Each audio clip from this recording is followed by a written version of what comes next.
Hello everyone, today we talk once again about the Vassalatic-Beneficiary system. As you know, this is one of my, not my favorite topics, but I stress really the importance of this system, especially in the early part of it. It's also its origins, its genesis, its roots. We didn't talk a lot in Schwerpunkt about the feudal system, right? The one that, let's say, institutionalized the Vassalatic-Beneficiary system with a more sounder, let's say, structure and hierarchy. And to me, it's very, very crucial to understand, especially what happens at the beginning, right? Because that's where you factually have still this largely spontaneous clienterly society that developed according to those mechanisms. That the feudal system, when it is really developed, with the feudal monarchies, etc., it's already trying to take other paths, other directions, namely the one of centralization. Naturally, feudal kingdoms will take a freaking long time before reaching, a centralized, let's say, asset that, by the way, this is very complicated sometimes to phrase properly, because it's obvious that medieval structures were fundamentally decentralized for our modern standards. But paradoxically, if you look especially at the developments of feudal monarchies, about which I made a video, if you search for that, like I don't remember, the feudal monarchies, Schwerpunkt, you should be able to find it. It's in the medieval society playlist anyway.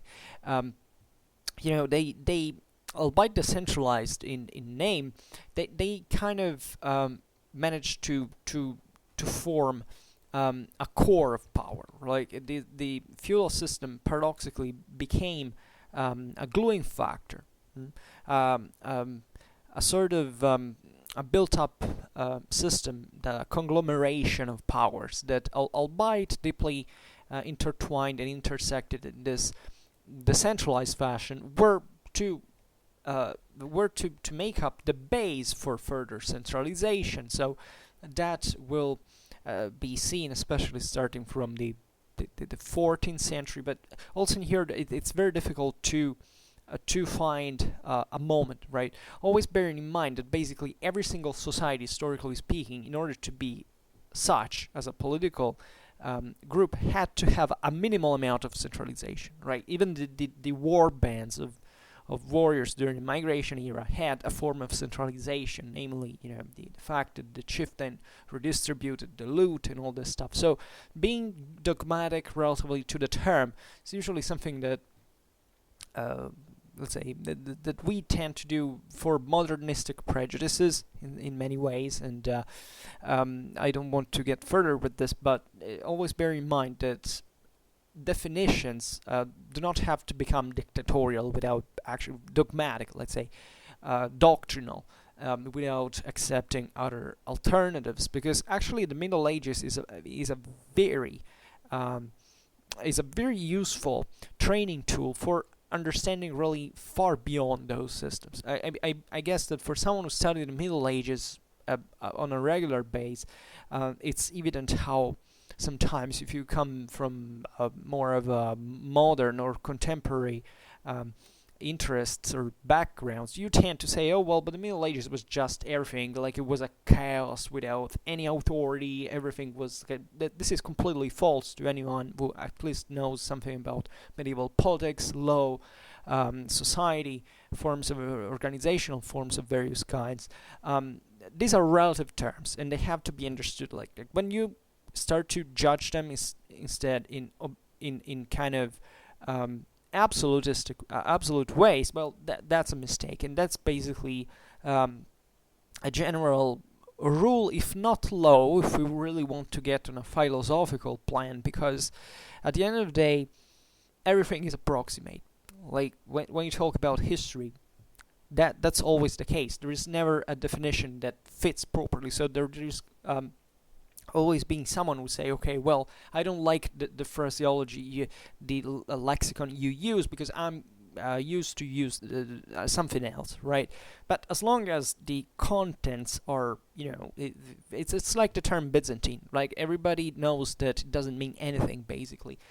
It was not used at the time. The Byzantine Empire didn't define itself in this way, etc. But we still use it, even in Byzantinistics, to say, okay, we are Byzantinists, because that's how our tradition is developed. And as long as you know that there was never anything even remotely sounding like Byzantine at the time, we still know what we're talking about without even always specifying, I don't know what you want to call it, the medieval Roman Empire, the Christian Roman Empire, or whatever, because also in there the boundaries are very...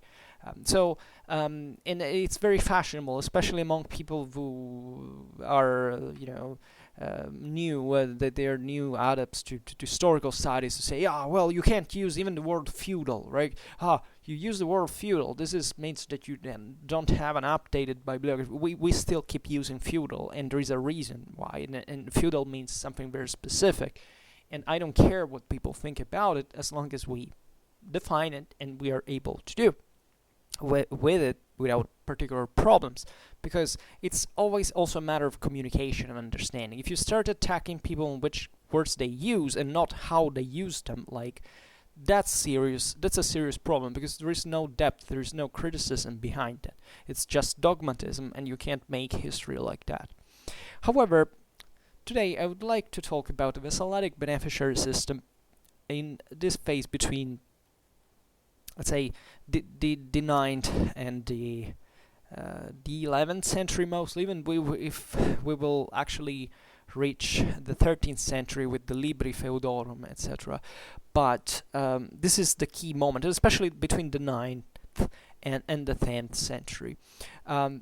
Because of, I would like to give a bit of a different perspective compared to the kind of schematic picture that is given often when we discuss what was the seigneurial system, right? Recently I made, incidentally, a video about the seigneurial system, and there's always this story, like the center with the lord that has the Motte and Bailey castle, and then around there is the Dominicum, and then the Macericum, and all these cannons, etc. So it's, okay, that's cool to tell the story, but it's very impersonal in many ways, and there are other perspectives that, in my opinion, are worth mentioning, right?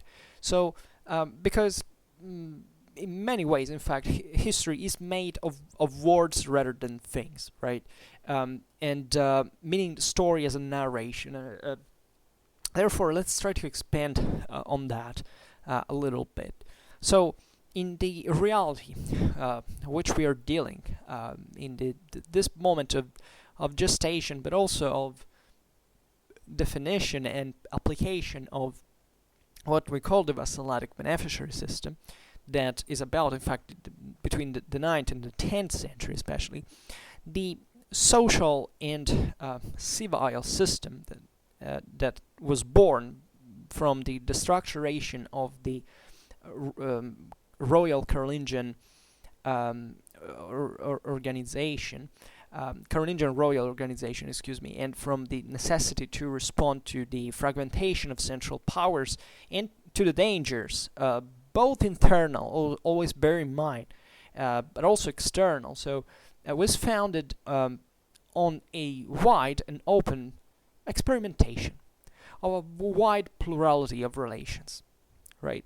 This is always important to bear in mind, that there was a social, political order that gets basically blown away in many ways. There is a continuity that is also very important to stress as well, meaning that these societies didn't undergo dramatically deep changes, right? Transformations at this point were generally slow. But it's the relations between the various communities that start to be organized, at least on different levels that they had been before. So when we talk about internal and external perils or threats, it's always very important to stress what this phase in history was, because most of the times you go out there and you tell this phase of history that's basically all about the Viking Age and the Saracens, The Hungers, I don't know why they're not usually interesting, but they were there, and I find them interesting personally. But it's not that they. It really depends. There are ideological reasons here, also national, let's say, kind of nationally oriented historiographical perspectives, why we consider certain peoples or certain dynamics more than others, but to try to make it as fair as possible, as objective as possible, which is a challenge, as you understand, we always have to be aware that at least there were two directions of peril, right? And the first one was, and I would say also for importance, it was really internal, right? When we talk about the period of so-called second invasions, we define it as the period of second invasions. I personally have I must say it without modesty, let's say, deeper and more complex perception or understanding of that world. I'm personally no expert on it, but I've been reading about it from quite a while now, and I'm forming an opinion that is also probably one of the topics that are partly still getting rewritten, historically speaking. First of all, never underestimate, however, as a general rule, in this period, the internal threat posed by the continuous clashes between aristocratic groups, right? These were really a serious thing. If you really want to find a reason why, for example, the same Carolingian Empire fell, never underestimate this, right? And always understand that naturally these struggles, these fights were motivated, let's say, by further reasons in terms of how the composition of the empires from a political and social point of view. The Carolingian Empire was something extraordinary, objectively, but it was something also miraculously happening by many standards, and it had fragile bases, and the bases are within the society, not from the external. The second invasions can be interpreted in many ways, not much as an external element that arrived and destroyed it, because I believe there is no historian out there that can ever believe such a thing. But they were part, in many ways, of a broader system within which naturally the empire was framed, and that largely gravitated around the empire. That when the empire starts fragmenting itself, chiefly because of these aristocratic clashes and ambitions, sent all these bands of warriors, because that's what they were, especially at the beginning, of Vikings, Saracens, and Hungers, etc., to profit of that. And that can be beautifully seen by the fact that at a local level there were several aristocrats that sided with those invaders. So the thing was also very well. I mean, the same Carolingians in their civil wars sent the Vikings one against each other. But that's perfectly, that's a pretty good example. But you can't find it. I can think of the Saracens as well, something similar to that. To the Hungers, I don't really remember, but let's say that this is not. This happened obviously, especially in times of political fragmentation, especially in certain areas of Europe that fundamentally had never known a central direction, nor during the Roman Empire, nor under the Carolingian Empire. This permeation, I don't know even how to define it, was normal. That means that there was a cooptation of elements, even to form to maintain a certain political order. That saw a great deal of intersection between these elements. Now, at this point, especially after the fall of the Carolingian Empire, you can imagine, but also during the end, these aristocratic clashes being fueled continuously by the mechanism of the vendetta. It was legitimized, by the way, both at not just at an ethical level. These were largely kind of warrior societies, like before the centralized state. Society is mafia, literally. So there is no difference under any form, right? But also at a juridical level, and this is particularly evident with the development of seigneurial law in the first place. That eventually will evolve into feudal law and will be a part basically of a vital part of the customary, jurisdictions in the throughout all the ancien regime, right? Which means is the idea: I have the power, let's assume, and I use this power to protect you, and in exchange you give me something. This is mafia, literally. And I mean, for the negative and for the positive, I mean, you can't have societies functioning differently if you don't have a centralized asset, right, like that. And this is really mobsters-like. It's about violence and revenge and hush money, protection, clienteles, retinues, and that's all about it. And the reason why this happens is that for that view of public centralization that had occurred under Carolingian times vanishes, right? And it's not really anything dramatic in the measure in which objectively Carolingian authority had never been such, so radically present at a territorial level. Like the same Carolingian Empire had been born fundamentally as a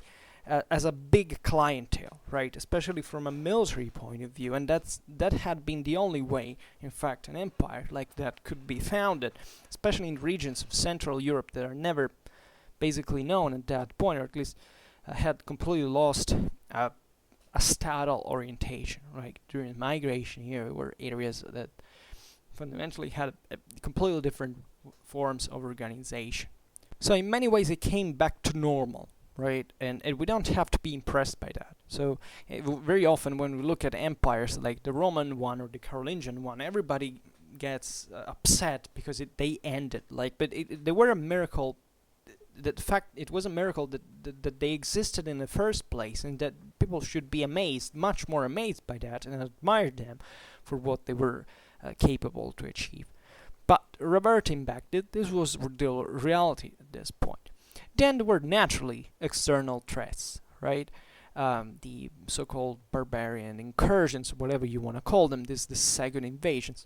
Always bearing in mind, though, that these were not the triggering factor of the evolution of things like, in fact, the seigneurial system or encastellation. I mean, we know, historiographically speaking now, from several generations, that encastellation was largely not a product of the barbarian incursions, but rather actually a proof of two things. First of all, political fragmentation, and therefore an constant internal infight, because if you study where these castles were built, largely, unless they weren't, I don't know, on the Dutch shores where they were just in front of the Vikings, but let's say in the very core of Europe that saw some invasion every once and then, but was largely fighting with the internal neighbors. The castles, main castles, were really built not to defend from the external, even for how they were located practically, but they were built in order to command over the surrounding countryside, right? The castles that were built to stem invasions were usually something temporary that went, in fact, lost largely. It's not that we have many fortresses from that time at all. I mean, we have naturally fortresses that were rebuilt afterwards on pre-existing structures, but largely, especially the ones that were built for this temporary threats were fundamentally abandoned afterwards. And actually, encastellation, if you study, for example, Tibet, etc., you find it in several areas of Europe where fundamentally encastellation was started after the invasions, right? At a moment in which actually the economy came back flourishing more constantly. But second point is that in order to build castles all over Europe, actually you see that there was a lot of potential in there. And in fact, the 10th century, economical potential of 10th century that is pictured as this iron century, the moment of the invasions, the terrible, actually today is studied increasingly by historians because it's been identified like the century from which really the rise began in Europe, as broadly speaking, not just as a growing, but as an expansive system. And this is really not something of a depressed world where nothing grows and there are just, swarms of barbarians riding around and butchering and killing. There is way more than that, including castles that were built to be sold, for example, because there was a market of castles. And I'm not kidding, especially in certain areas of Europe that knew more monetization, etc. So things are dramatically more complicated. Always bear in mind one thing, that usually a large part of the world, the Western world today, studied the Middle Ages, I would say, at large, from certain national perspectives, especially certain areas of Northern Europe where objectively lots of bad things happen because, now we don't have the time to explain, but not everywhere was like that. And the impression that, let's say, that this moment in history was so dark and miserable, etc., is, especially compared to other ages, is so. And the 10th century, that, I don't know, maybe for a British perspective, it can appear like a pretty damn, rightfully iron century. If you take other regions of Europe, it's like that as well, but there is much more than that. And there is much more in that started the development of something else. Think about countries like France, think about countries like Italy. And you can find, and broadly speaking, around the Mediterranean, even the same Byzantine Empire was actually rising at this point. So there is a lot to expand in this perspective, and especially to understand that this system can't be studied just from one side of the story, whichever it is. I'm not talking now because, I think that British historiography is very cool. I like it very much, telling the truth. But I do realize that essentially in terms of cultural perception, I'm not even talking about historiographically speaking, that if you don't look around, you can get the impression that everywhere was like in one place, right? And it really wasn't. In spite of all, naturally, the homogeneity that existed by the sheer technological potential, crop rate, what was the society of the time, right? So nobody was literally bathing in gold or living particularly long at this time, but at the same time, it wasn't even that bad or disgusting as being tried to be pictured by certain perspectives. So it's important to bear in mind, and this thing of the Encastellation is really the key to understand everything. Also because the Vassalatic-Beneficiary system largely revolved around this. I mean, when we talk about feudal Europe, we're talking about a world that is effectively dominated by the vassalatic elite. And the grounds, the basis, the roots of the vassalatic elite are founded exactly in the 10th century. And the vassalatic elite was was also, and I will never cease to tell this, was actually the same system, the same agent, actor that was able to put in motion the European economy that eventually rocketed, especially during the 11th, between the 11th and the 13th century, especially during the 12th. Because it started from the countryside, by the way, never forget this. There was a coming back to the land, and naturally there were. Now let's not expand excessively, but it's important to give this background and perspective. So the Vassalatic-Beneficiary net was very complex, and it was based on reciprocal interdependences, right? So this was not a system that was enclosed in itself. Every castle was not a universe on its own.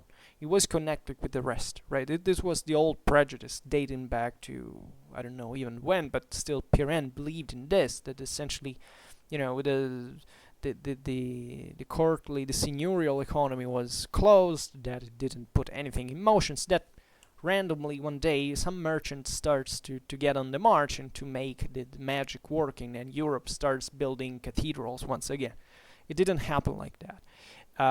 I mean, once again, not that Europe had built many cathedrals before, but you get what I'm talking about. So the in general, this connections obviously so within themselves the functions that we know better of dominus and vassus, right? And that we often picture like the dominus was the guy at the top and the vassus the one at the bottom, right? You know, the lord in the end, the lesser sergeant, right, servant. But it's not really so, because this relation could actually be switched, or could actually coexist the inverse of itself. Explaining myself better, because this relation is actually contractual, right? It doesn't, and it is expressed, I mean, documentarily speaking, chiefly through contracts. Like so, depending on different material objects that constituted the beneficium, so what was effectively given by the dominus, entrusted by the dominus to the vassus in order to manage it on his own behalf, there could be a reciprocity. For example, you could be the dominus of a certain beneficium of someone of whom you were vassus for someone else, and vice versa. That means that, I don't know, just to make an example, I have some land and I give it to someone that in beneficium, right? Incidentally, that someone could be someone that is renting me, in this sense, another piece of land, right? So depending on the individual contract and material object that we are dealing with, we can be all dominus and vassus of the other, right? And this happened. It was really normal. It wasn't strange.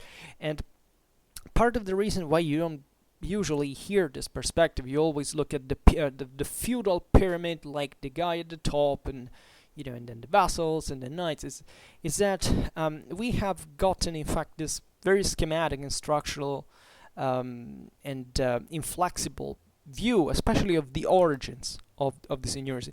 For example, I tell you, but in order to find the pictures for this video, and that is a very interesting cultural exercise. I go on Google, right, and I look at the maps, and I usually write something like, I don't know, seigneurial system, Vassalatic-Beneficiary system, feudalism. First of all, most of the time, I don't get any picture about this stuff. They're usually like little schemes or little of drawings. They're very simplistic. And first of all, I noticed something, that there is basically no distinction between feudalism and the Vassalatic beneficiary system proper.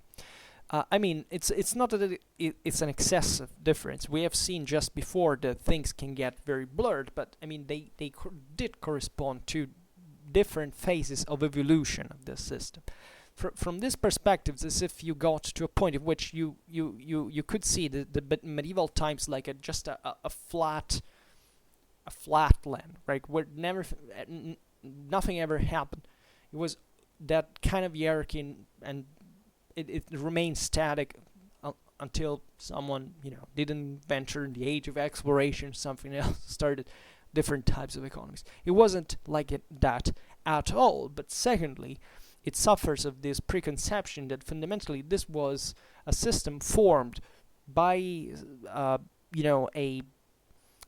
preset hierarchy that somehow existed before. Let's say partially this is true because you can't understand the Vassalatic-Beneficiary system if you don't look at the Roman world, if you don't look at the Germanic world, especially in Gaul, where the Franks, let's say, developed this system. There was the commendatio, all these things in the Gallo-Roman Frankish society that basically emerge also for the characteristics of Gaul, etc., with this new form of contractual rule of land exploitation, of relations, etc. But actually, during the 9th to 10th century, you had all a blending of the system, and especially in certain areas of Europe where there wasn't that big deal of social stratification, like for example in northern Gaul.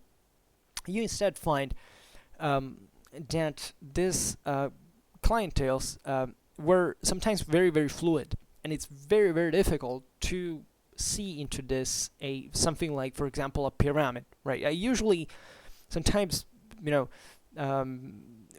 you want to be a bit like cool, sound a bit cool, you say, oh well, there was no feudal pyramid, it's all stupid school books. I usually try to defend like there was some sort of hierarchy that, schematically speaking, you can't picture like that, but objectively you have got to say that at some points this doesn't quite work, does it? I mean, take, I don't know, the Dukes of Normandy that seize Anglo-Saxon England, and basically they become vassals of the French crown that are more powerful than the French crown itself.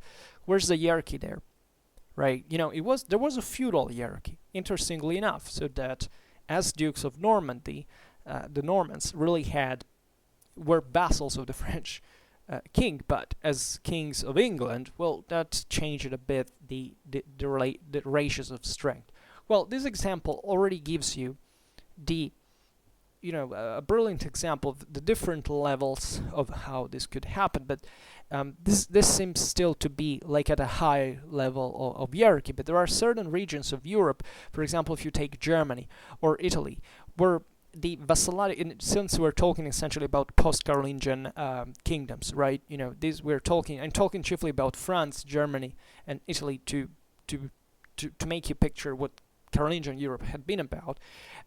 And how the differences also happen in this ground. You find societies that are considerably less stratified and also substantially different. For example, Germany is fundamentally poorer and less monetized than France. Italy is way more monetized than France. It has a much less social stratification. It has much more trade activity. So in this context, you can find actually some phenomena that we have seen in several occasions, in which even the serf, for example, of a vassalatic clientele could sometimes make a career, becoming even richer, more powerful than the average freeman. Becoming even a lord. All the viscounts, for example, viscount that we take as today, eventually, how the feudal system evolved in as a good title, like it's viscount, nobility. Viscount, it's actually at the beginning were largely, seemingly serfs. There were people who were left let's say to manage on behalf of the count, hence viscount, in castles that were that maybe remained isolated. The family, the seigneurial family, died out or was wiped out by wars, other stuff. Simply they autonomized themselves and became lords on their own, and that's really the contractual element of the vassalatic relation that has to be stressed in here. The fact that these were spontaneous bonds. They weren't being born from a pre-existent public authority, right? A public hierarchy or something. Public authority actually sanctioned them and approved them in several occasions, because these forms of local self-determinism, if you want, were being born in this dramatic moment with the invasions in the intestine, war, etc., for chiefly reasons of defense, right? And that's why Encastellation is so important also in here, because you have an actual power in a moment where public power that had theoretically remained at the base of this world in the still high medieval times was almost completely overwhelmed, right, and disappearing. Eventually it kind of re-emerged, but paradoxically with those privatistic features because the same public authority began to expand on this privatistic base. This is very interesting because before this phase, in spite of the large degrees of decentralization, privatizations that already existed, think about Gallic society, how, really privatized clienterally it was even before Carolingian times.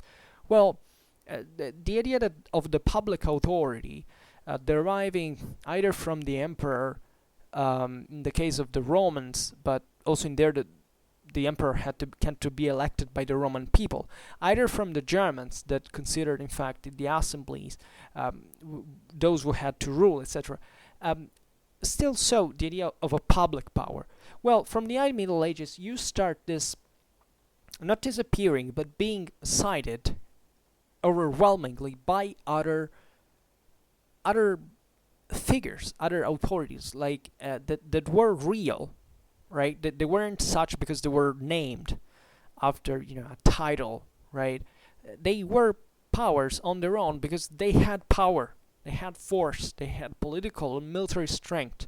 They were wealthy, they were powerful, they were able to extend and project their power. So this is how the system developed, but it's developed from a sort of magma that was yet to cool down, right? Even if you take the 11th century, the 12th century, you realize that even the figure of the king most of the times is considered just like the one of a peer among equals, right? There was a lot of competition, a lot of certain kingdoms that also declined, and others that eventually strengthened themselves. So it's very complicated. And there were different institutional profiles created on this base, right? So the when we look, for example, at feudal dubbing, right?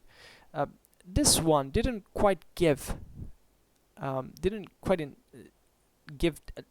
right to a property in full title, but just a simple possession, right? So if you understand this, you also understand what the whole structure was about. It wasn't about a given fixed power, like saying, this is simply, I actually am able to rule on this place. I give you the use of this land. And in the virtue of this, you give me, theoretically, something back. So this is a form of power that, as you understand, has its own limits. It's the same reason for which the Carolingian Empire had fallen. Because as we will see now, everything was fine, theoretically, because, by the way, the only, especially in the Carolingian world, that this is never to be forgotten, really the guy who owned everything was the king, right? The idea that everything belonged to the people, like to the Franks, for example, had been surpassed, really, since Merovingian times in the practice, right? So theoretically, everything that existed on the within the kingdom belonged ideally to the king. But you can't have at that time a structure that controls everything. It's impossible. We don't have it basically even now at the end of the day, in spite of all the coercive means that we have in our states. So this was the only way to have a degree of control. So when also people say, well, but why the systems were decentralized? What was the sense of it? The sense of it is that, if you had been there, you would realize that was the only way to have a minimal control, paradoxically, right? And that's paradoxically also what makes public authority surviving, because you don't have to see an enemy, not necessarily at least, of public authority in this system, because public authority is still a form of, let's say, a source of legitimization for these possessions, right? Everybody wanted a king to be there, because that was theoretically really the ultimate public authority, aside from the emperor, let's say, when there wasn't one. So that you could wave the document saying, a diploma saying, look at here the king told me I can own this land, for example. Because, by the way, now we will see with the allodium as well, because also allodia were sold in this as with full property, right? But also in there, it was never quite devoid of, it was never detached from the broader system at the end of the day. So also allodium were on the market by certain standard. So the fief, at this point, that had been given in possession, not in full property, was still, however, inalienable, and it was not transmittable to the heirs at the beginning. This is how it was. When is this beginning? There is really not a real beginning, right? There is not a moment in which this was fully like this. Like, this was theoretically like that. Because why? Because of what we've just said, all property theoretically belonged to the king, right? So theoretically it was like the king giving you in possession some of his property, but the property still belonged to the king. But as you understand, this system couldn't quite work. So theoretically, you couldn't transmit it to your own heirs, which is something that, however, immediately starts to happen. And you couldn't alienate it. Like, you couldn't, for example, give this other. You could make sub rents theoretically, but still you couldn't. You couldn't act as if the beneficium proper belonged to you as a free owner, right, and disposing at your own will. But also in here, everything was very theoretical. So the vassalatic class at this point reacted very soon by taking a completely different direction. And this went in parallel, naturally, with the weakening of public authority, of royal authority, both as a cause and as a consequence. So the element that concerned the most the vassalatic class was the precarious character of feudal concessions, right?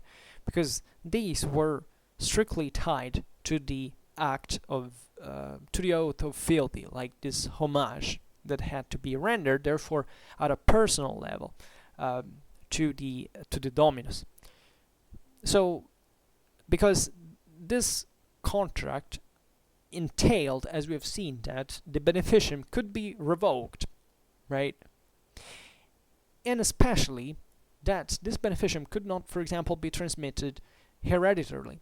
So that was actually, this last element was the most problematic for the vassals, because obviously the vassals saw this as a kind of acquired property in some ways. Never underestimate, excuse me, in this sense, the mindset, right? In a world like it had been the Frankish world from Merovingian times, Carolingian times, where even the king considered the kingdom as a private possession, what could, the rest of the aristocracy conceive it like, right? This is, I think, really dramatically important to understand the Middle Ages as a whole, to look at what was the character of Frankish society, since even before that point, I presume, of the Frankish conquest of Gaul, right? Because it was really this form of sound privatization stemming from the Gallo-Roman latifundia, for example, that were now believed by the local aristocracy to be something on their own, even very remotely. But even the idea of Gaul as a kind of, we can't say nation, wasn't quite such, because, as you know, it was dramatically different. Like the north of Gaul, south of Gaul, to even they speak different languages, it's very different. But the idea that Gaul, as a geographical entity, was fundamentally seat of a power that had basically to to take care of his own business is something that was strongly at the base, even of the foundation of the Merovingian kingdom, the construction of also Carolingian Empire, and even the Western Frankish kingdom and the kingdom of France eventually, right? This naturally has many reasons. Now we can't go in depth with them, but you realize that France had this dramatic social stratification. Like Gaul had in itself this idea that everywhere there were aristocrats and lots of people, poor people, way poorer people working for them. It wasn't like in other areas of the empire, of the Carolingian empires it would become. This was not true in Germany. This wasn't true in Italy.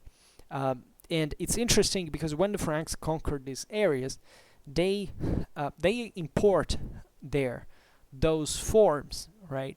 And the different populations react in different ways, right? And there are different outcomes in the process.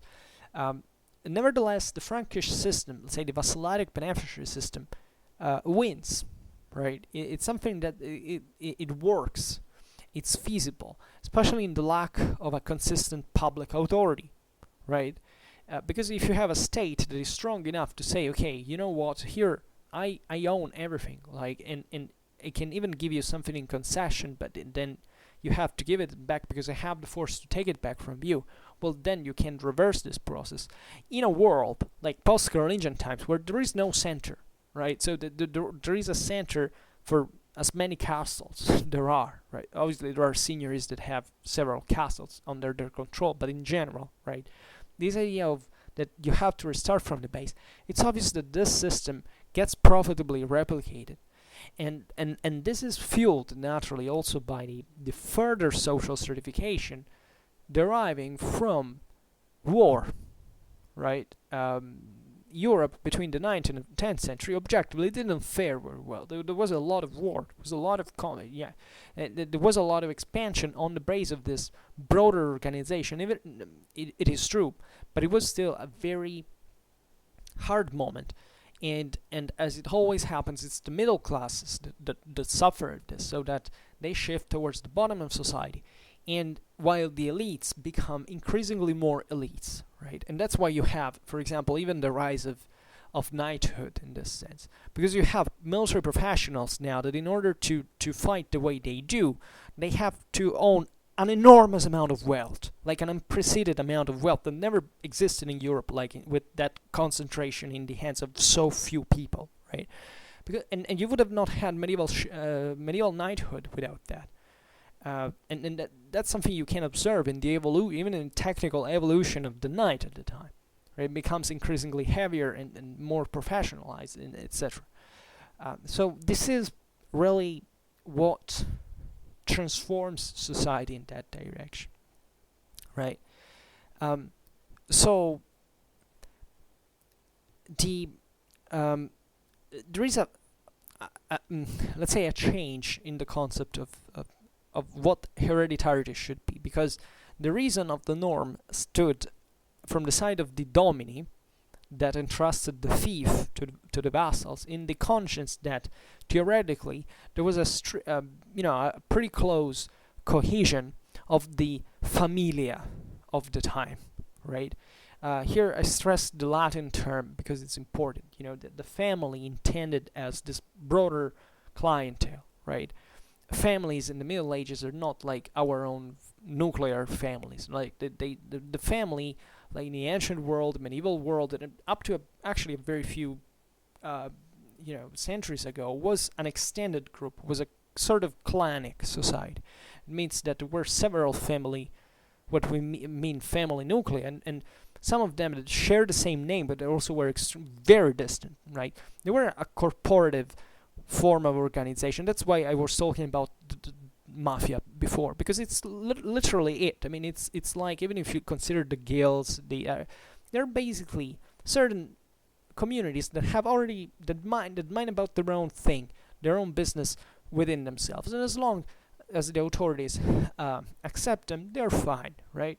So this is really the private mindsets, and there is a reason if this model effectively disappears and actually at this point increases with the lack of public authority, because these corporations substitute, they expand in the vacuum formed by the withdrawal of public authority, and it's normally functioning this way.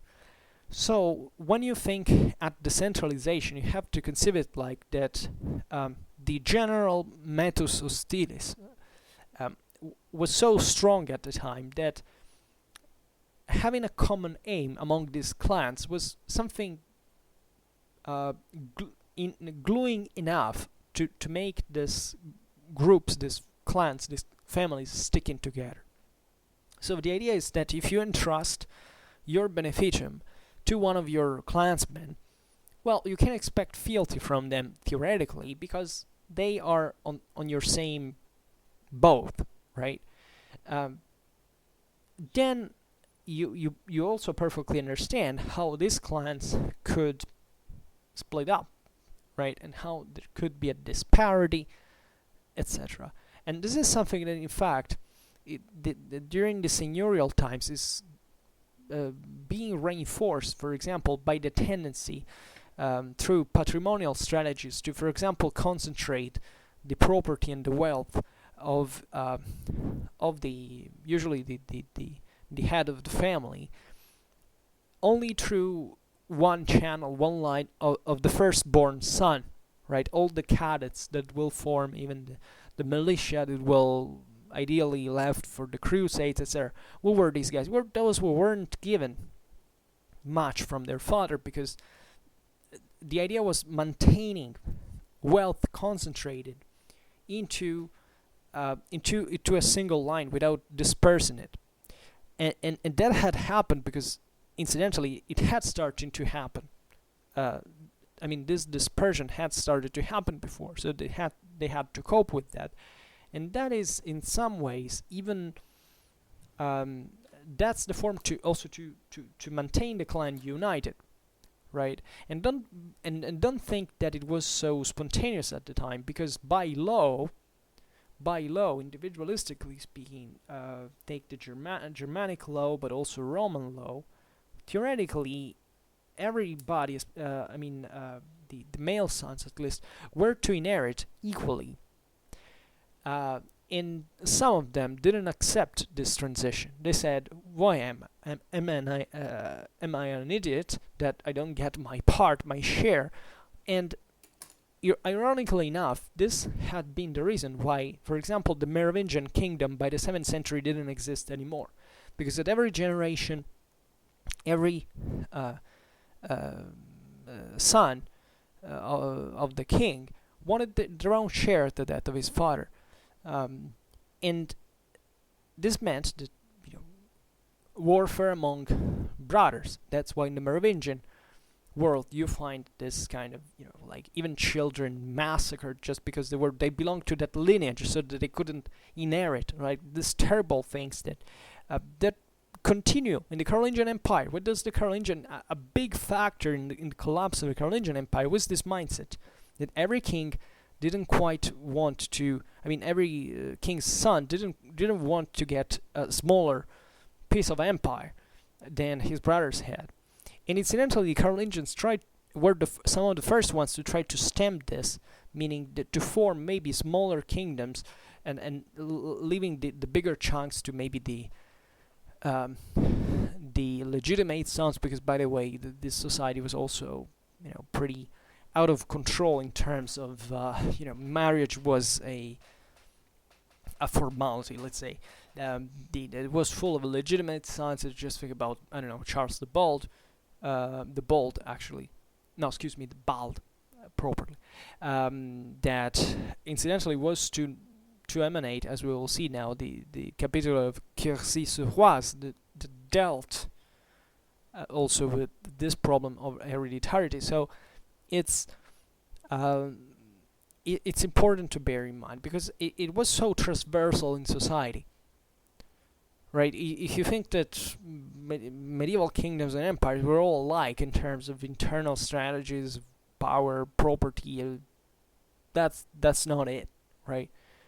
And it was the most difficult thing throughout all the Middle Ages was to have a hierarchy in the first place. That's the great struggle you can argue around, which, you know, if you come from a modern mindset where you have a state, you think the state is something you have to give for granted. It's not. It doesn't have to be taken for granted. It's not to be taken for granted to have a public authority that is recognized as such. Do you accept to obey? And there were struggles, millenary struggles, before that thing was formed in the first place, and it passed through the slaughter of many, right? So it's a dramatic story. So the let's put it this way, that a good that was assigned with the right to make of it an object of heredity very hardly would have come to his own legitimate owner, right? You know, if you pretend fundamentally that you give a beneficium to someone because so that that person can transmit it to his sons, you basically are agreeing that you will never see that property again, because the objective of that family is to keep the beneficium for themselves, having acquired it as a sort of acquired property, right? Many allodial that were formed later on had been objectively some form of public land, and that now the kings didn't dare to touch, because talking about the lower Middle Ages now, because, you know, traditionally the rest of society said, okay, king, you can't have that. So this contract was, even at the top of society, it was a broader social contract, right? So and this form of let's say hereditarization of the beneficium is a symbol by itself, is an indicator of weakness of political authority, even before that beneficium is practically lost, right? Because the idea is that also how you control that land. Think about the Carolingian Empire. How do you think you can control something that stretches from the Pyrenees to Denmark, from Bretagne to southern Italy, concretely, like really in the 9th century? Do you think there was a political military structure that could literally be present everywhere? It was impossible. So this was the only way you could control that power, because at that point your land was lost anyway. I mean, if you didn't leave, it stemmed from a strictly military reason. Like, imagine this Carolingian armies conquering all around in Europe, and then they had to come back. Also, an enormous and dramatic problem is the army here. Who does want to get over there? Who wants to serve the king for, you know, where does the king's power stem from?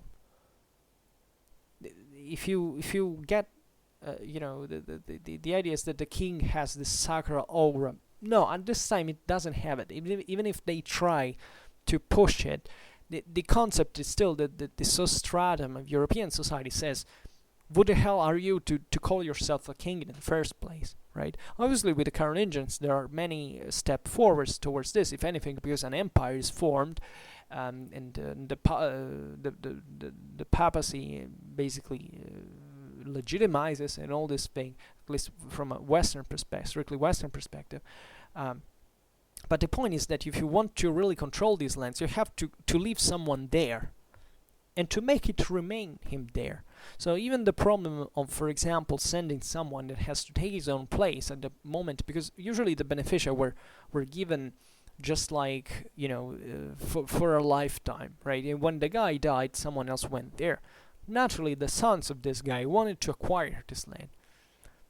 So it was normal for people who had been living there, who had been organizing society in there, the defense, that had starting to create their own clientele in there, social connections, would remain there, and were actually more useful to remain there than administrator like anyone else, that also had no actual power to claim that that beneficium back in the name of the king.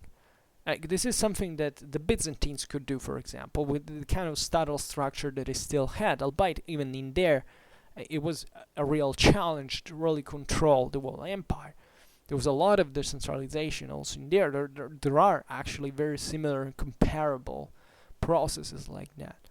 But this was dramatically accentuated in the West, in the Latin Germanic West. So, let's whatever other point we can do, and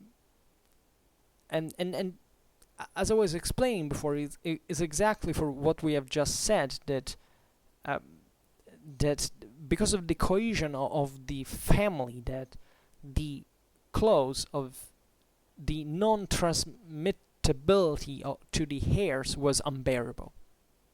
That was really the most important thing. It was not even about, the problem of recognizing the beneficium. It was fine. Actually, stressing the fact that you had received the land from the king was probably one of the greatest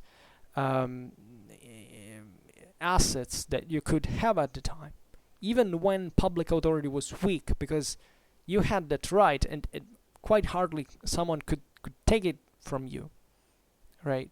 So that's why also the king becomes an agent in this process to, like all the others, that has this kind of magic power of legitimizing authority, that exists because it's recognized by the society that is interested in turn to have some form of order, that can say, okay, who is this that really rules in here, aside from what real power is, but that can add something more to it, right? So for the king, granting diplomas of full property was, or just of beneficium, was a way to form a clientele on his own, with a not very different system from the one that these vassals were practically doing by themselves at a private level.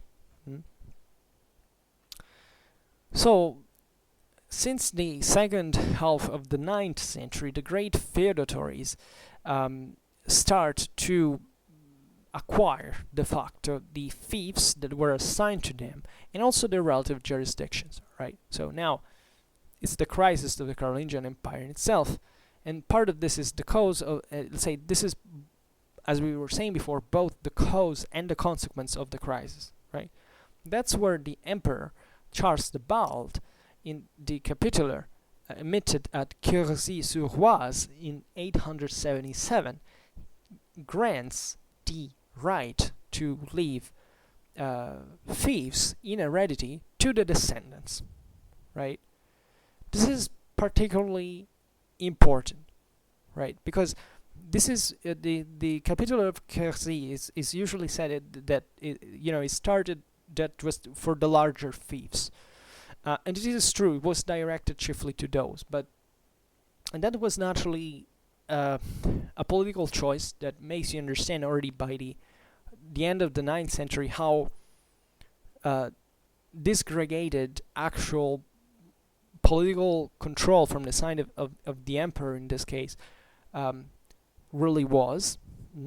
So it was a way to keep at bay fundamentally those who already owned large parts of the empire without possibility to control it otherwise. This also was a political move because this was a problem for Charles the Bald, that at that point was really ruling just northern France, but it was also a way to contain, for example, other contendants' power, like the other kings, for example, that existed in Germany, that had contested even his own imperial appointment, and to say, okay, this was emanate. Remember, this is the emperor, so basically, even if, and that's where you can understand the trick and how it worked.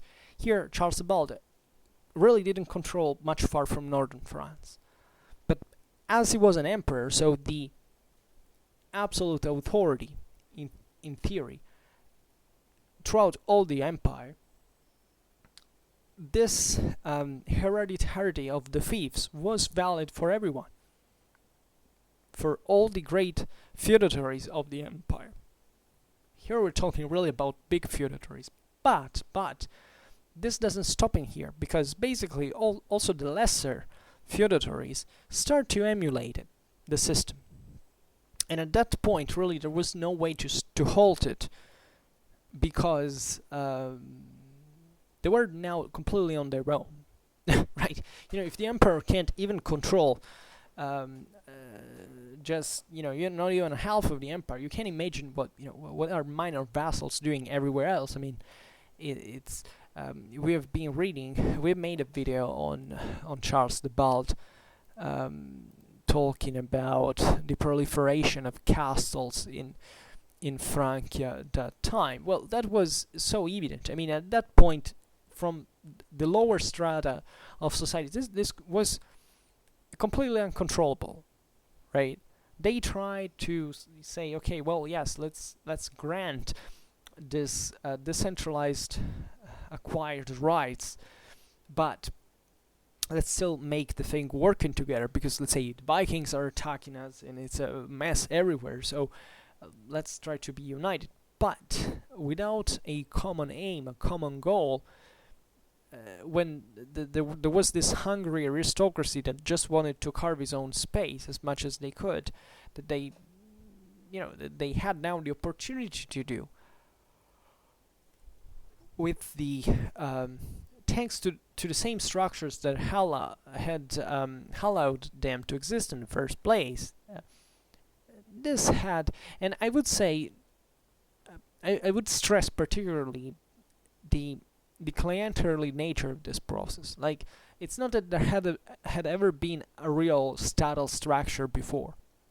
The Carolingians had built the empire like a unique large private clientele, and their power derived from their clienterly power, their political and military connections, their retinues, right?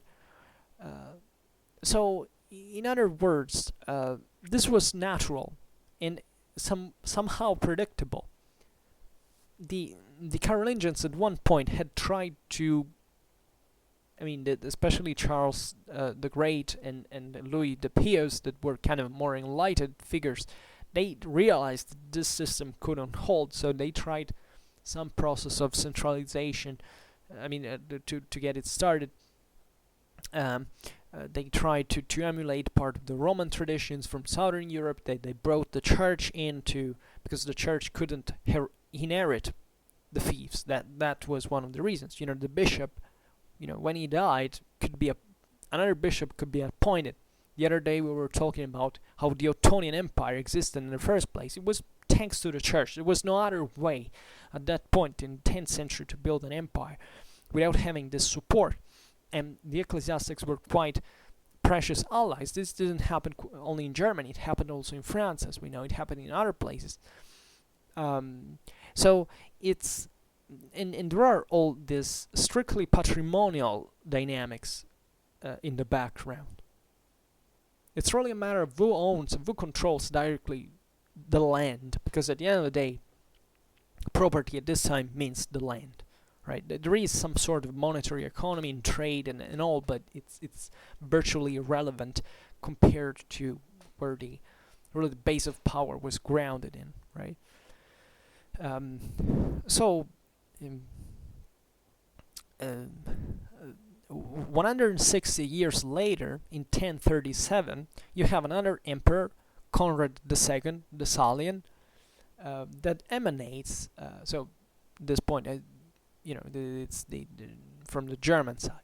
He emanates the so-called Constitutio de Feudis, so the feudal constitution, a constitution of the fiefs, that granted also to the lesser feudatories, formally, both the irrevocability of their own beneficia and the transmittability of the same to the heirs. So also at that point, really, the thing was already in place, right? So this is just a formal sanction of a reality that now was pretty much universal in the, let's say, the Frankish world broadly meant. So wherever the system had de facto spread, right? Because this was something that was spreading in several directions. In 30 years, it would spread into Britain. It had partly permeated Spain. It was partly, albeit very slowly, beginning to spread even among the Slavs. So it's something that even goes beyond the traditional borders of the Carolingian Empire, the various Carolingian kingdoms, right? And within the ex-Carolingian kingdoms, kind of weird denomination. Now, it was largely a vassalatic-beneficiary world. A feudal society. It was starting to be properly a feudal society now, because the same institutions, which are the proof now with Conrad II, that is a Roman emperor, are recognizing that basically all the beneficia now are inheritable. And do you realize what this means? It's basically a declaration of impotence. Let's be honest about it. It's basically saying we can't do a freaking damn thing as a public authority to claim this property back. And the only way we have, as a consequence, maybe the only way this public power now could be capable of expanding its power was exactly on the same basis of the feudal system. And that's very important, because 100 years later, for example, under Frederick I, what you have is that the German emperor was, for example, seeking for and financing the scholars of the Bolognese Studium to recover Roman law, which was basically the exact opposite. That's the public statal law by definition, in a world that now we're starting timidly, albeit with some effect, to centralize, and that was used to with a criterion of authority to try to re-centralize on a legal base the system, so that at a certain point you have the local customs, the feudal law, and the Roman law all compenetrating. And as you know, basically the whole history of European law from this point onwards is based on these things. Like, there were all over the countries, it was like more or less actually very sophisticated juridical systems were developing, would remain up to the 19th century, on these channels, right? To say, okay, we have to accept. It's all about accepting compromises, really, because these are even the 1877 and 1037 provisions are really intelligent laws. I mean, that they what would have been the point in there to insist with a reality that was completely out of touch, out of the scene, right? It was important to recognize it, and power now could be built just on the base of compromises, right? Between the communities. And effectively the power of kings now was chiefly the one was based on, and their effectiveness and legitimization was based on the capability of defending the local prerogatives. They were largely private because they were customary law. They had developed like that, including the seigneurial one that we sometimes separate in the history of law by saying, yeah, that was customary law. There was, let's say, like in the civil law, the ancient law of the Anglo-Saxons, theoretically, given by nature and all, with feudal law. But if you really, and feudal law from the other side, but if you really look at it in perspective, they're basically the same thing. Like, there are different levels of the same privatistic idea of what society should be about. So before they recover Roman law, it takes a lot, and still it can't be fully now installed and re-injected to make it work. Not surprisingly, by the way, I mean, Roman law theoretically was there. There were manuscripts that, okay, well, yes, in Western Europe they had largely been lost. There was surely someone circulating. It's difficult to track it, philologically speaking, but let's say that it's not that because they had forgotten it. It's simply that they didn't need that anymore. Because what do you do with Roman law that is a terrifically developed and sophisticated structure of juridical institutions, etc., if you don't have a state that can enforce it? Doesn't make sense. So this is also another way you should consider the Middle Ages, like not on the standards of the ancient world, the modern world, contemporary world, because it doesn't make sense. They're not comparable. These guys were solving problem in the way they functioned, and there is civilization passing through feudal law. I mean, there is an intelligence. It's despicable, in my opinion, how we look at this world and say, well, it was all centralized, it was a mess, chaos, anarchy, everything. No! If you study this from a legal point of view, from a juridical point of view, you realize an enormous intelligence behind these people. It's rather us we can't do without. We are obsessed by the idea of centralization. If there is no centralization, we can't move. These people didn't have a state, and yet they made things work anyway. And you will say, well, it didn't make things work because everything was fragmented. It was fragmented for a reason. And you have to consider that too. How can you build something like a permanent state professional army, a centralized state professional army bureaucracy, if you have a crop rate that doesn't even allow you to store enough surplus for this thing to be put and standing? So you can't compare them, you can't blame them. And if you study what they did, you realize that they were freaking intelligent people, dramatically intelligent people, who understood perfectly, unlike us, what it means, the importance of bargaining, the importance of negotiating, right? And there is a bit of a survival of this. I mean, if you take civil law and common law, these are, different things. Like the Anglo-Saxon tradition maintained with the common law substantially this idea that everything has to be fundamentally adjusted on, that you have to find solution time after time. And I personally have great estimator, let's say, of this, although I live in a country of civil law, but I do understand what's the intelligence behind, what's the civilization behind that.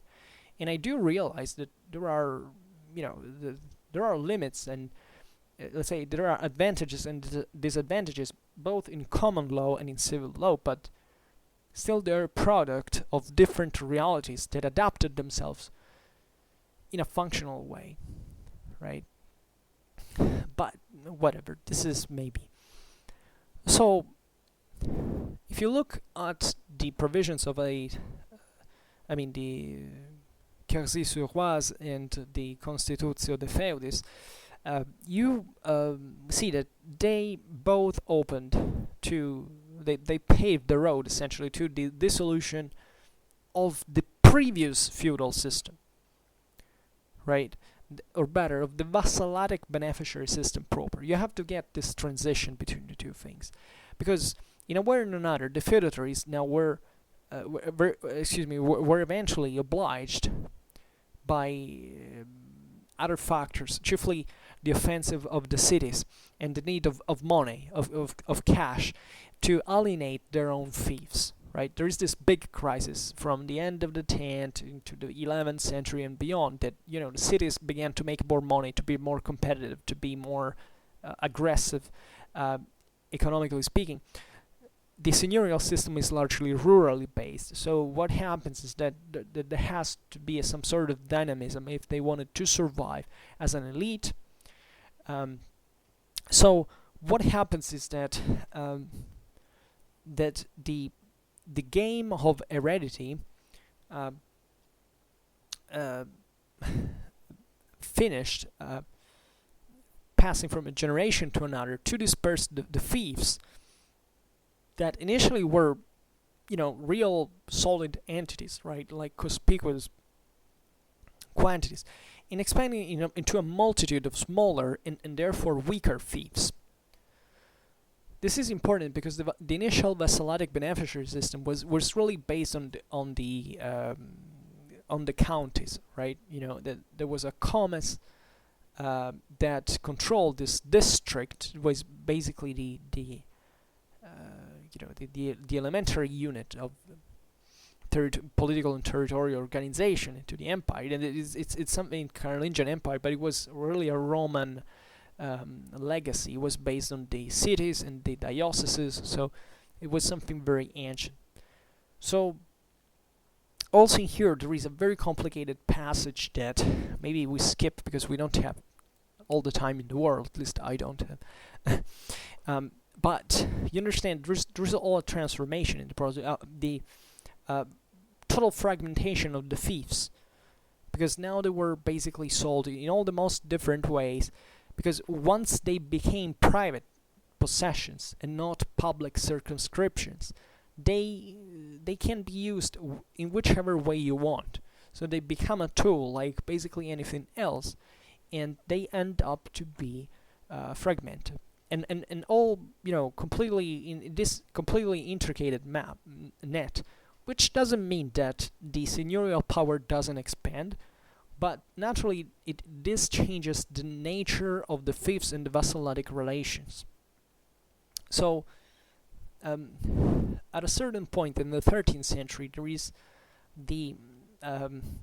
this renewed rigid juridical organization that is sanctioned by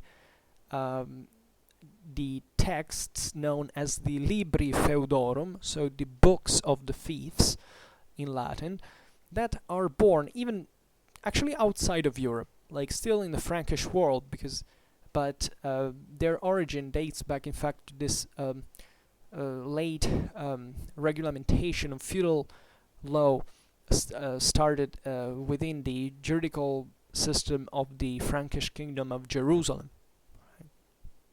that had started from the First Crusade, and it's only at this time that you can talk properly about a feudal system, right? So not a net, kind of a horizontal system of a vassalatic beneficiary relations that were being built at every level of society, let's say trying to, even with a sort of social mobility, etc. But you can talk now, really, and that's where I'm pro this term, about a feudal pyramid, that really represents what it was like, because at that point you start having, incidentally, kingdoms, and it's not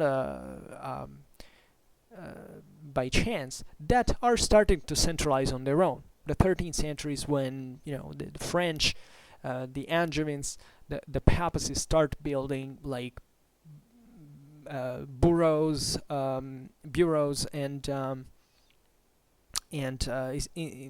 creating royal officials, and therefore coming back on a sort of centralization that can dictate what the hierarchy really is, right? And this is interesting because let's say the same existence of the Libri Feudorum evidently shows that already at the time the vassalatic beneficiary system had been surpassed and needed something more unitary, like a feudal system proper, like that could work in this way. So I don't know if I went too fast, but I hope you understand better now what's the difference, if you didn't know it, which I assume you already knew it in many cases, between the vassalatic beneficiary system and the feudal system, right? So they're really two separated things that really compenetrate each other, but that are different, right?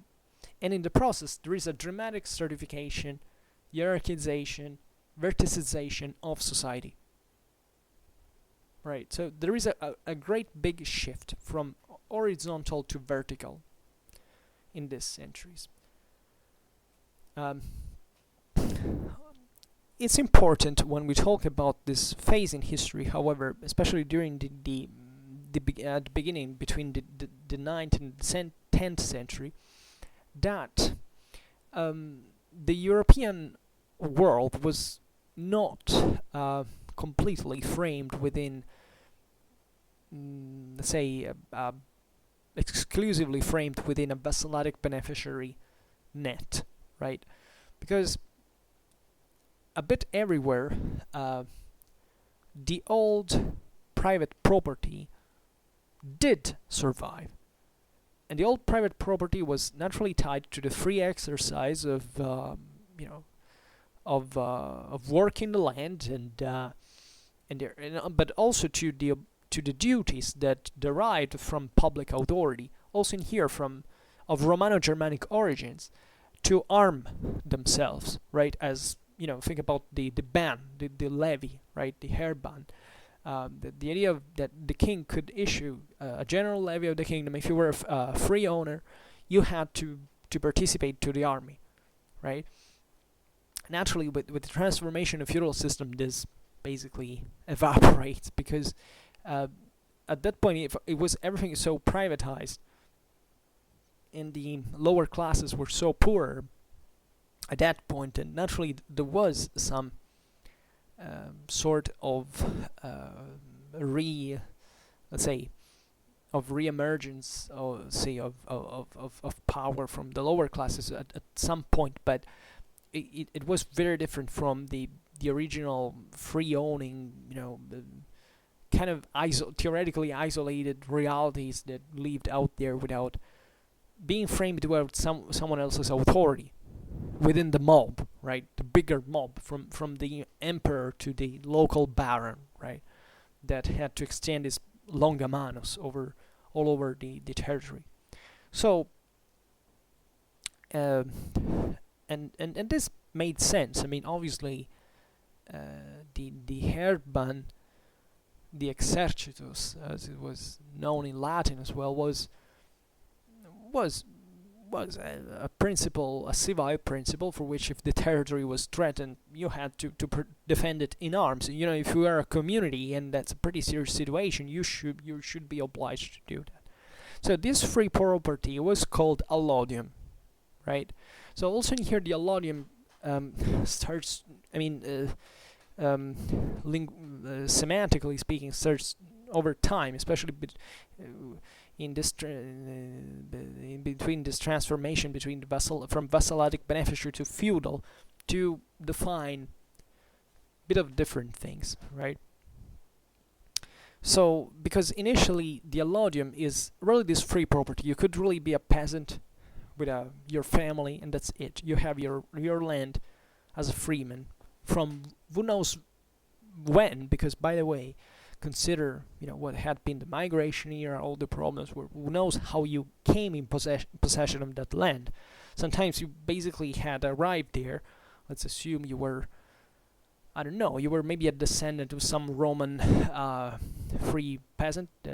That is something pretty rare, because really the late Roman Empire, so the latifundium spread everywhere, which means there were lordships in their own regard. Maybe you were the descendant of some Germanic warrior that had seized that land for its own, but that's also relatively theoretical, because this idea of the perfect isolation, it's something more, it's too primitive, especially for certain contexts, especially in the Carolingian Empire. This was maybe proper of the Nordic world, meant as this also scattered, with less fertile land, more isolated communities and this stuff. But aside from this, it starts to define towards the feudal age something different. That is the property or possession that the nobleman owns, that is untouchable.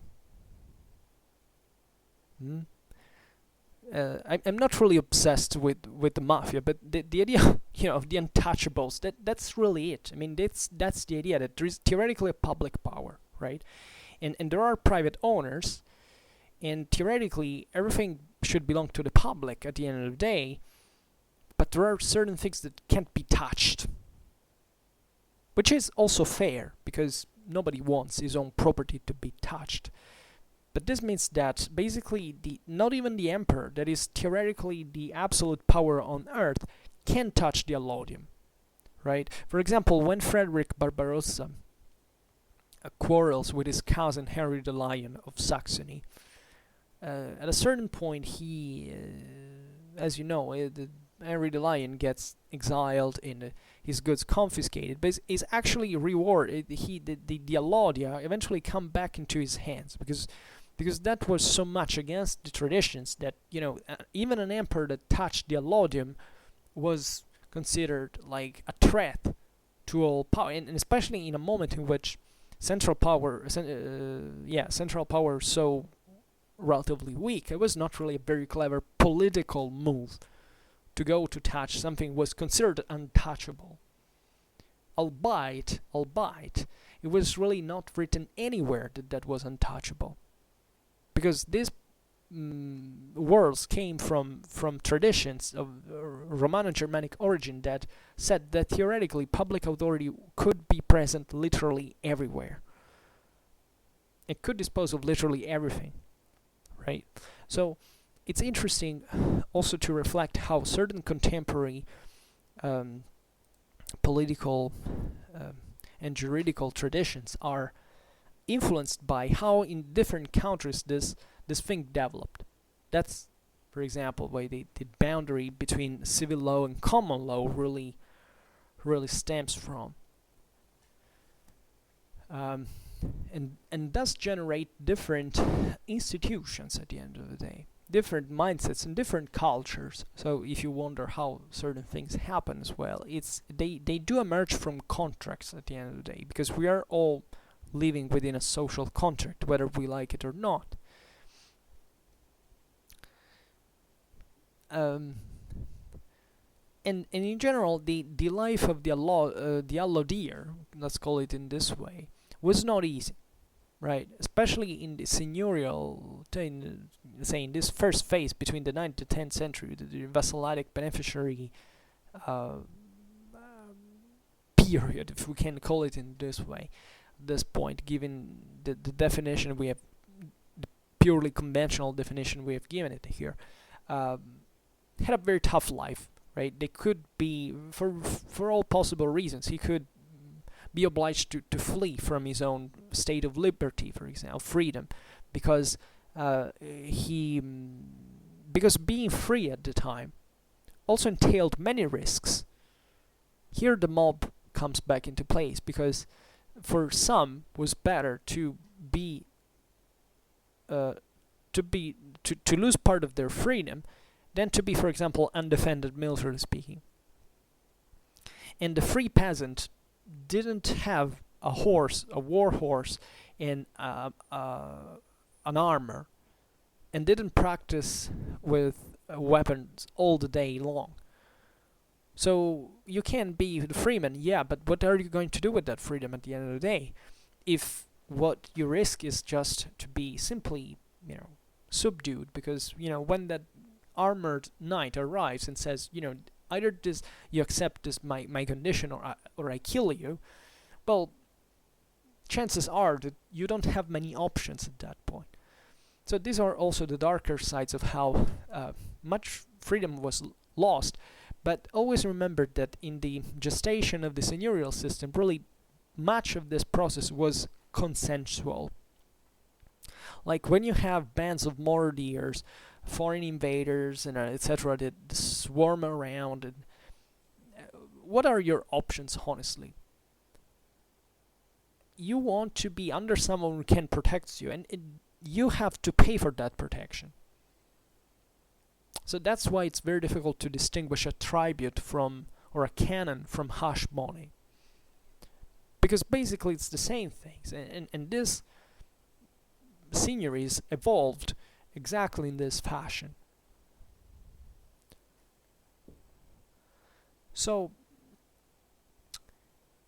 the very often the allodiia were offered as a gift to the great lay or ecclesiastic lords, after which the old owner had this allodiia back from the side of whom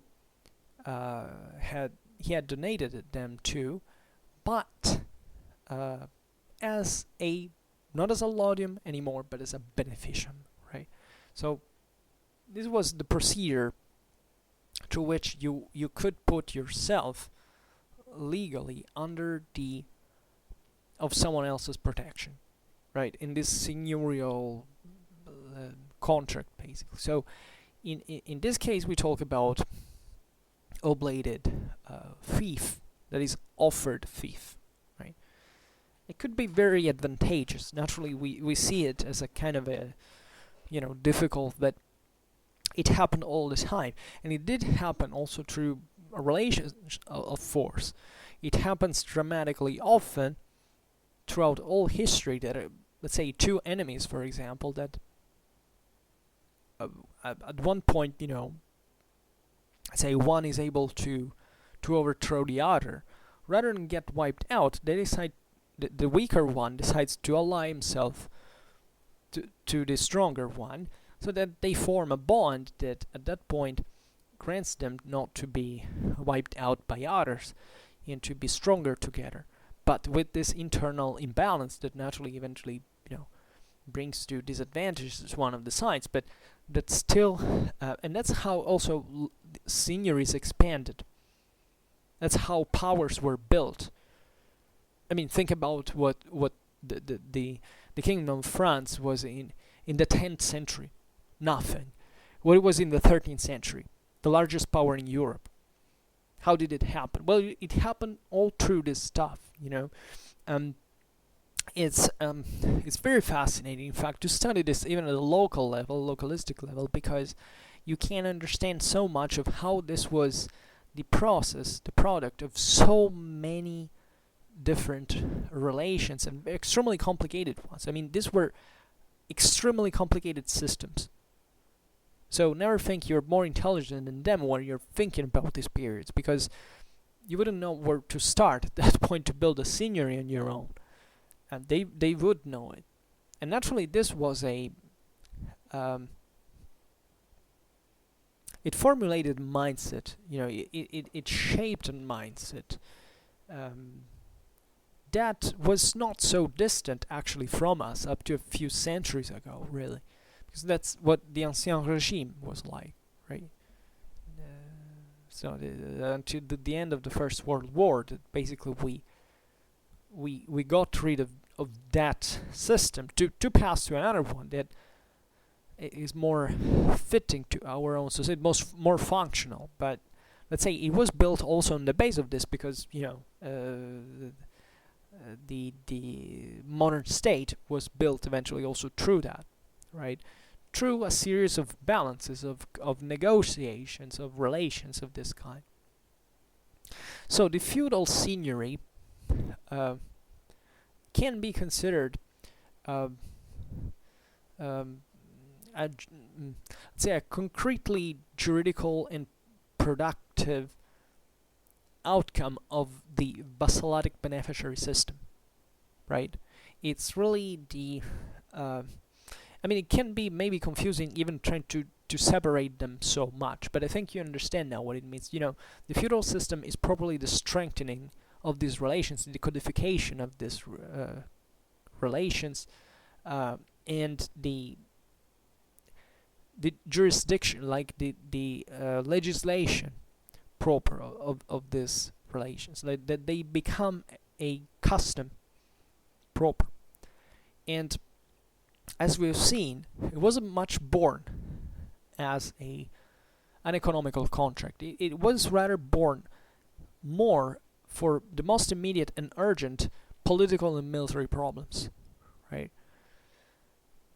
Sometimes it was even born from economical reasons, and it was definitely fueled by that, because also politics and the military need resources. But let's say that this system emerges from a situation that was different before, and that defined itself from, not really from scratch, but with a certain degree of originality, right? That was preceded before, at least on the scale of how these relations worked, and also the wealth that was concentrated into the hands of the actors, etc. So you can consider it in part to maybe an answer to the needs of an impoverished Europe that was incapable of expressing strong political powers, and that was legitimately concerned about the need of security, right? So it's obvious that these systems would have not developed otherwise if they hadn't been, let's say, triggered by certain needs. But never forget the internal needs as well. Remember that the ninth century, the 10th century are not very developed moments in history, like especially in certain areas of Central Europe where this system was expanding. There had never been something more complex in that, right? So it's interesting how, as well as it's interesting to see how the Vassalatic-Beneficiary system developed in areas that had known kind of more centralized systems, and gave them up for this at the end of the day, which is very peculiar. You can see it even in at the outskirts, let's say outside of the Latin Germanic world. Think about, for example, the Caliphate of Cordoba. Well, that thing fragmented. It was a hell of a power up to a certain point. I mean, it was a really, together with the Byzantine Empire, the only centralized state with a professional army, with a developed bureaucracy in Europe, right? But at the end of the day, it fragments. That system collapses, and part of the reason is that it gets exhausted. It also doesn't have the basis to sustain all of that, and it splits into the taifas that are effectively kind of feudal kingdoms on their own regard. Even the Byzantine Empire, from the 12th, the 13th century, but even before, think about the Pronoia in the 10th, the 11th century, gets tendentially towards a privatistic direction, right? You can call it whatever you like, and there was naturally a big deal of influence coming from Western Europe at that point, meaning that this model was, as we were saying before, was dramatically attractive, especially from aristocracies, right? And it's interesting. For example, yesterday we were talking about how this happened in Scandinavia, right? This video from here to chivalry, history of a cultural direction. We were discussing that accidentally, but there is a sort of tendency, in my opinion, in the absence of further abilities to produce more resources. Meaning what? Meaning that the relative egalitarian character of societies had derived from a moment when a lot had been wiped out, like razed to the ground. Take the migration era. The migration era brought to this collapse of certain structures. I mean, I'm not saying that the migrations proper, like all these Germanic peoples, really destroyed the empire properly. I mean, the empire kind of collapsed a bit by itself, but and also in here the thing is more complicated. But let's say that after the fall of the Roman Empire, that was a highly stratified state, politically and socially, there was this kind of rebuilding from the basis, and that rebuilding from the basis at that time brought unavoidably to further stratification, like it's normal. And paradoxically, it's the indicator of wealth. I mean, the more the society is stratified, the more there is wealth in absolute terms, which doesn't mean that people live necessarily better. I mean, sometimes there is an improvement at the point that even if there is a kind of a loss in freedom, people tend to live better.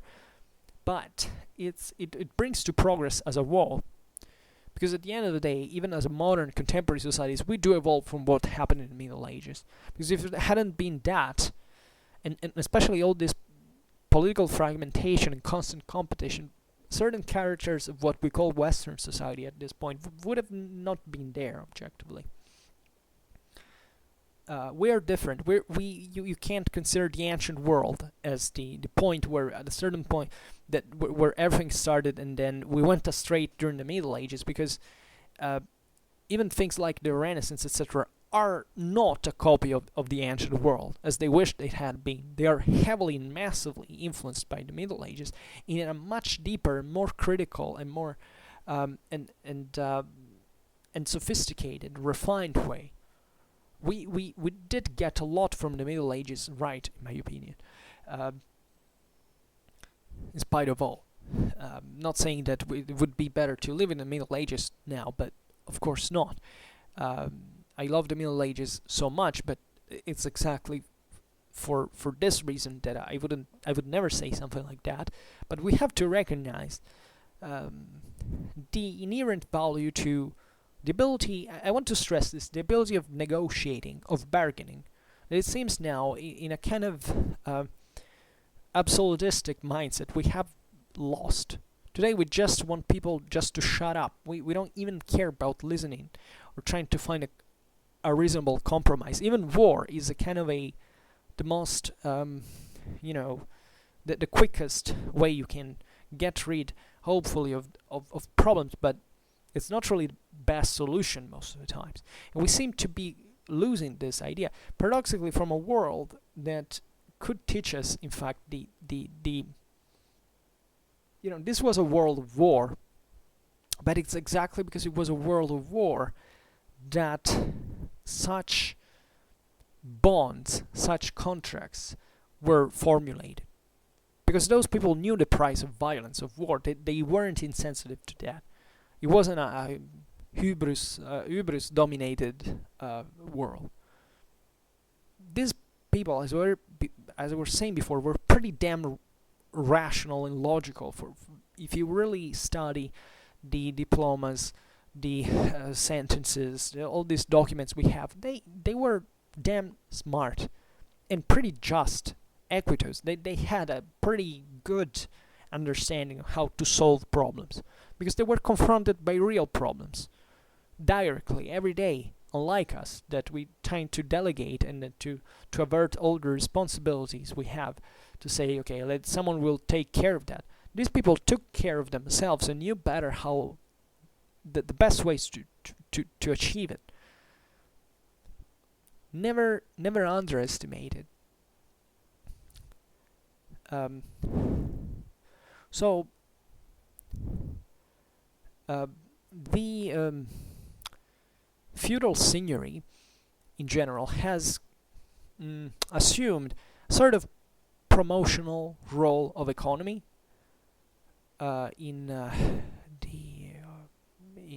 within the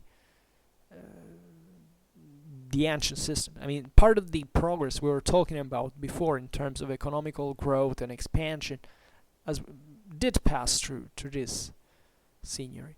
And from here, Europe starts slowly to emerge from a situation of self-consumption of energies, like not accumulating much surplus, having fundamentally a survival rate of economy, or just slightly more, to something more, something substantial.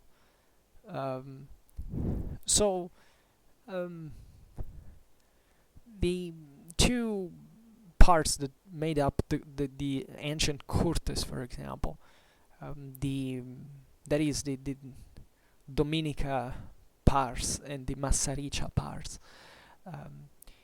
So the one respectively controlled by the lords and the one by the families of farmers didn't receive quite a lot of incentive to produce more than what it was needed for their immediate needs, right?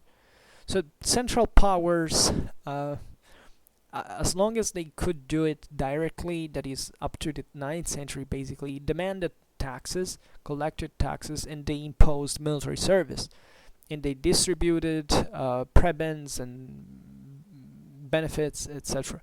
So they basically asked to the, let's say, ruling classes of the estates to to to to be warriors, fundamentally ready to be called by the sovereign, and for the rest just to enjoy their own rents, right? So this changed during the 9th and 10th century, right? Because when these central powers start to decline, it wasn't, there was a big pressure under which these communities were posed once again. It was not enough just to, lazily administrate your own land. It really took that this warrior agriculturists also became politicians and entrepreneurs, and that they could deal with a series of problems relative to the management of the seigneury, its own defense, and its daily life. So the lords, first of all, needed faithful collaborators, and they found them, as we mentioned before, even into the old servile class, right? Some members of which were in fact freed and had a career up to becoming, as we were mentioned before, administrators, or in some cases even armed vassals.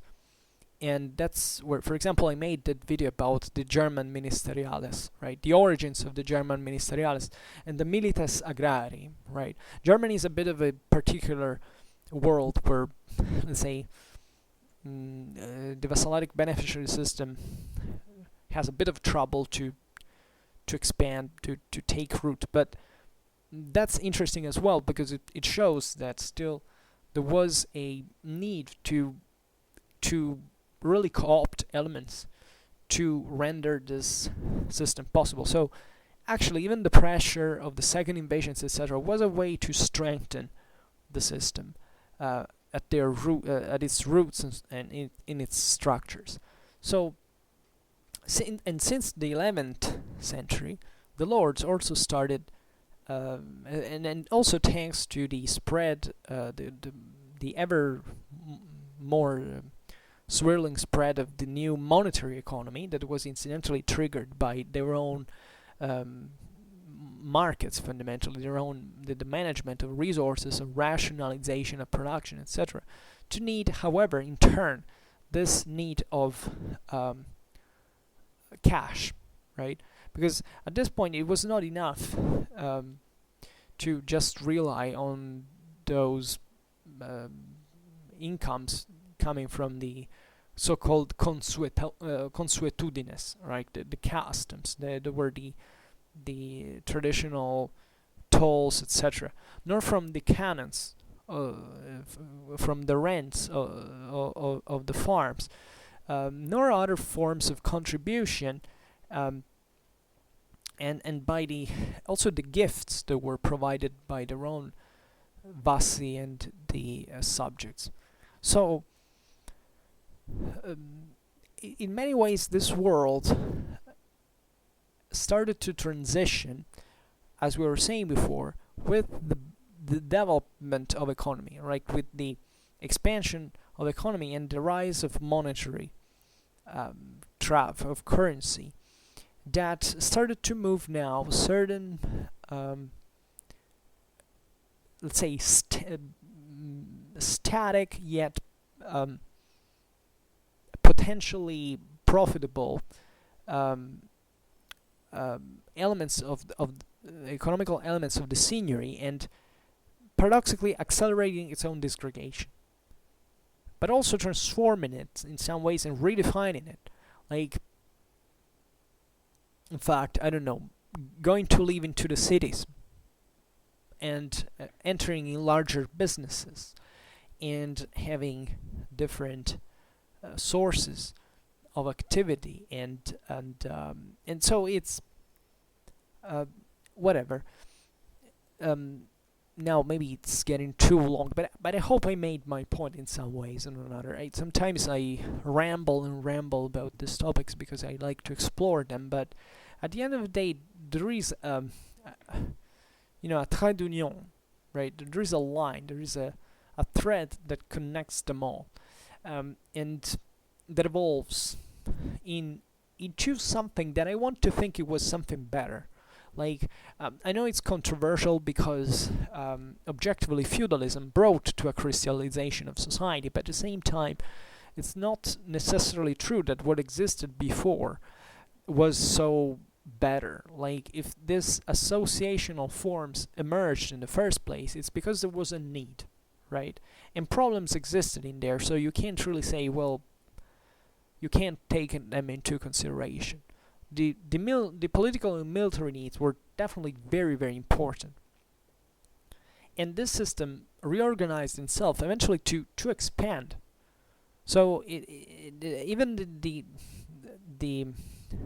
surpassing of the Vassalatic-Beneficiary system into the feudal one is to be considered as an improvement. Is to be considered as a new way of looking at the world, and that was incidentally bettering. Like, we do think that life was better in some ways in the 13th century than in the 10th century. How can we objectivize it? It's very difficult because it's difficult to measure happiness. We may think it's like today, if you think about it, that we live dramatically well compared to other historical periods, but we seem that it seems that the world is going to end tomorrow. That we are in deep trouble. Like, we have never been better than ever, historically speaking. But yet we complain. This is not to dismiss the responsibilities that we have, because actually we have enormous responsibilities more. But still, we are dramatically privileged in this path. So it's well, okay, we will naturally have the opportunity to talk about this, I hope, at least again. But I think we need to reflect in the meanwhile about these transformations. Anyhow, well, for now, it's all, and I hope that you enjoyed this video. If you did, please share it, otherwise leave a like, or subscribe to my channel if you're interested in my upcoming contents. And for now, I thank you heartily for listening to me. I wish you a nice time, and see you next time. Bye.